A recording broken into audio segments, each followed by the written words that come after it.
जी, आप उम्र से कम लग रहे हैं, लेकिन अनुभव से तो जासूसी की दुनिया के समंदर लग रहे हैं मुझे। मेरे को इस प्रोफेशन में 25 साल हो गए हैं काम करते हुए। लेकिन मैंने आप तो टू टोटल ही थाउजेंड 25 में साल की लग रही हैं। आपने जन्म लेते ही जासूसी शुरू कर दी थी मम्मी-पापा की? नहीं, ऐसा कुछ नहीं है। तो शक्ल से मेरी एज का पता नहीं चलता, मैं यही कह सकती हूँ।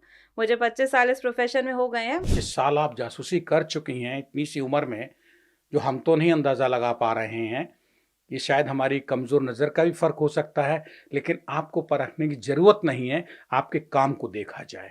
आपकी उम्र पे ना जाके, बिल्कुल। आपकी जासूसी की जो दुनिया है, उस तिलिस्म में घुसते हो आप, तो तार-तार भी कर देते हो तमाम जानकारियों को। निधि, कभी कोई ऐसा केस आया जीवन में, इस 25 साल की जासूसी की दुनिया में, इस प्रोफ़ेशन में, जिसमें आपका क्लाइंट ही आपको उल्टा टांग गया हो? मतलब क्लाइंट आया कि मुझे उसकी जासूसी करानी है, पता लगा आप जिसकी जासूसी करके क्लाइंट को दे रहे हैं, वो क्लाइंट आपको बवाले जान बन गया हो। मतलब विक्टिम जो है, उसी ने आपको फँसवा दिया हो। देखो, बहुत सारे केसेस हम करते हैं और हम हर क्लाइंट से क्लियर होते हैं। पहले उससे पूरा केस समझते हैं कि क्या उसकी रिक्वायरमेंट है, क्या उसका पर्पस है। इन्वेस्टिगेशन जिसके ऊपर हम कर रहे हैं, जेन्युइनली वो सही पर्सन है जिसके लिए हम इन्वेस्टिगेशन कर रहे हैं, या जो हमारा क्लाइंट है। प्लस वो जिस पे इन्वेस्टिगेशन करा रहा है, जिसे हम सब्जेक्ट कहते हैं, कि उसका पर्पस सब्जेक्ट के ऊपर इन्वेस्टिगेशन कराने के लिए जेन्युइन है या नहीं है। वो हमारी इन्फॉर्मेशन का मिसयूज तो नहीं करेगा क्लाइंट। ये हमेशा हम सारी चीज़ें पूछ के ही केस हमेशा लेते हैं। प्लस हम हमेशा क्लाइंट से फॉर्म साइन कराते हैं, जिसमें सारी हमारा डिस्क्लोजर होता है कि क्लाइंट हमारी जो इन्फॉर्मेशन है उसको कहीं भी मिसयूज नहीं करेगा, और हमारी इन्फॉर्मेशन सब्जेक्ट को, यानी जिसके ऊपर हम इन्वेस्टिगेशन कर रहे हैं, उसको भी कभी डिस्क्लोज नहीं करेगा कि उसने हमारे से काम कराया है। मतलब जिसकी जासूसी आप कर रहे हैं। हाँ जी, जिसकी हम जासूसी कर रहे हैं। हम उसे सब्जेक्ट कहते हैं। मतलब जैसे मैं आपको एक केस बताती हूँ। हमारे पास एक क्लाइंट आई। वो क्लाइंट ऑस्ट्रेलिया से आई थी। फीमेल।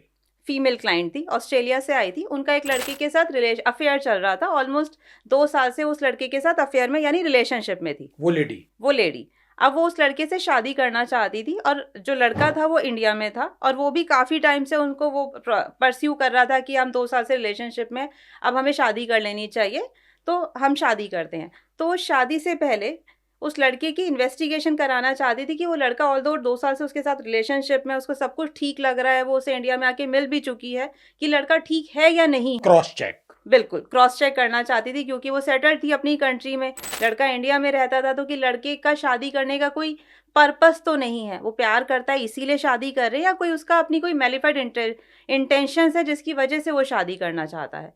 तो वो हमारे को उन्होंने केस दिया। जब हमने उस केस की इन्वेस्टिगेशन करी, लड़का इंडिया में पंचकुला में रहता था, और उसके रूट्स जो थे अमृतसर से थे। तो हमने उसकी पूरी इन्वेस्टिगेशन करी, पूरा बैकग्राउंड चेक करा, जो हम शादी से पहले चेक करते हैं।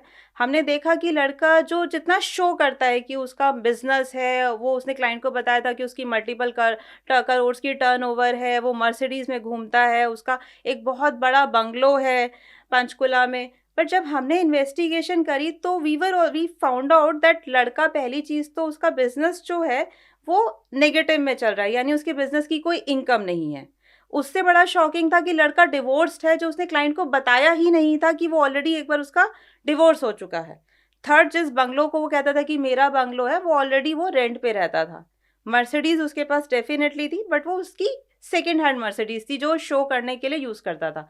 सबसे इम्पॉर्टेंट जो हमारे लिए इन्फॉर्मेशन थी, वो ये था कि लड़की का कैरेक्टर कैसा है। तो जब हमने उसके ऊपर इन्वेस्टिगेशन करी, वी फाउंड कि लड़का जो है फ्रीक्वेंटली कॉल गर्ल्स को अपने घर पे बुलाता है, क्योंकि वो अकेला रहता था, उसकी मदर होम टाउन में रहती थी, और अपने ऑफिस में भी एट टाइम्स गर्ल्स को लेके आता है। He is a regular drinker, वो रेगुलर ड्रिंक करता है। और जब ये रिपोर्ट हमने क्लाइंट को दी, हमने रिपोर्ट क्लाइंट को दी कि हमने क्लाइंट को सेव करा कि उसकी लड़के की नेगेटिव इन्फॉर्मेशन हम क्लाइंट को दे रहे हैं, लड़के का पर्पस जो है सिर्फ और सिर्फ मनी है। उस ऑस्ट्रेलिया वाली लड़की को। उस ऑस्ट्रेलिया वाली लड़की को, जब हमने क्लाइंट को ये इन्फॉर्मेशन दी कि लड़के का जो पर्पस है, क्योंकि सारी चीज़ें नेगेटिव हैं, वो ड्रिंक भी करता है, वो वेमेनाइजिंग में भी है, वो डिवोर्सी भी है, उसके कोई फाइनेंशियल्स ही नहीं है, लोन्स चल रहे हैं, प्रॉपर्टी भी उसकी रेंट की प्रॉपर्टी है, गाड़ी भी यूज्ड कार ले रखी है उसे, मर्सिडीज, सिर्फ दिखाने के लिए। तो हमें लगा कि क्लाइंट को खुश होना चाहिए कि वो बच गई, कि एक लड़के से शादी करना जिसका ऑब्जेक्टिव सिर्फ पैसों के लिए वहां जाना था। व्हाट शी डिड, उसने हमारी वो सारी report as it is subject को, यानी उस लड़के को दे दी। अरे!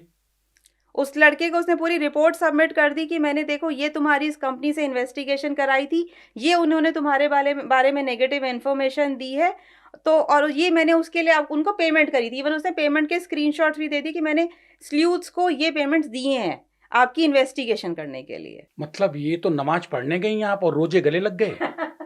आप यही कह सकते हो, क्योंकि हमें लगा कि हमारी इन्फॉर्मेशन से किसी लड़की की लाइफ सेव हो गई। बट जब रिपोर्ट क्लाइंट को हमने दी, हम हमेशा जब क्लाइंट को रिपोर्ट देते हैं, जब वो कंफर्म करते कि केस रिपोर्ट मिल गई, सब ओके, हम केस क्लोज कर देते हैं और उससे रिलेटेड सारी इन्फॉर्मेशन डिस्ट्रॉय कर देते हैं बिकॉज ऑफ सिक्योरिटी, कि हमारी रिपोर्ट कहीं मिसयूज ना हो। जब थोड़े टाइम के बाद वो सब्जेक्ट का जो लड़का है उसका मेरे पास फ़ोन आया एंड ही स्टार्ट थ्रेटनिंग मी कि तुमने मेरी इन्फॉर्मेशन कैसे निकाल ली, मैं तुम्हारे ऊपर केस कर दूंगा, तुम मेरी प्रिवेसी वो इन्वेड कर रहे हो, तुमने मेरी प्राइवेट इन्फॉर्मेशन किसी थर्ड पर्सन को कैसे दे दी मेरी बिना परमिशन के। वी वर शॉर्ट कि क्लाइंट के ने सब, और उसने हमने बोला कि आप कौन हो और आपके पास ये इन्फॉर्मेशन कैसे है कि हमने आपके ऊपर इन्वेस्टिगेशन करी है। उसने वो सारी रिपोर्ट जो हमने क्लाइंट को दी थी, वो रिपोर्ट, हमारी पेमेंट रिसीट्स जो क्लाइंट ने हमें पेमेंट करी थी, वो सारे स्क्रीनशॉट मुझे भेजे, देखे ये आपने क्लाइंट को शेयर किया और ये क्लाइंट ने मुझे दिया है, और आप मेरे बारे में ऐसा कैसे बोल सकते हो, आपको कैसा, आपका पास प्रूफ क्या है कि आपने, मैं ऐसा करता हूँ, और अगर है भी तो आप ये मेरी इन्फॉर्मेशन है, आप ये क्लाइंट को कैसे दे सकते हो किसी थर्ड पर्सन को मेरी बिना परमिशन के। वो अपनी जगह ठीक था। लेकिन हमने जो भी इन्वेस्टिगेशन करी थी वो ऑन पब्लिक प्लेसेस करी थी, हमने कोई भी उसकी प्राइवेट एरिया नहीं चेक किया था। हमने जैसे उसके सर्वेंट से, उसके नेबर से, उसके ऑफिस में स्टाफ से, वहाँ से उसकी इन्फॉर्मेशन प्रोक्योर करके क्लाइंट को दी थी, विच इज़ लीगल, हम कर सकते हैं ये। और वो इन्फॉर्मेशन हमारी उस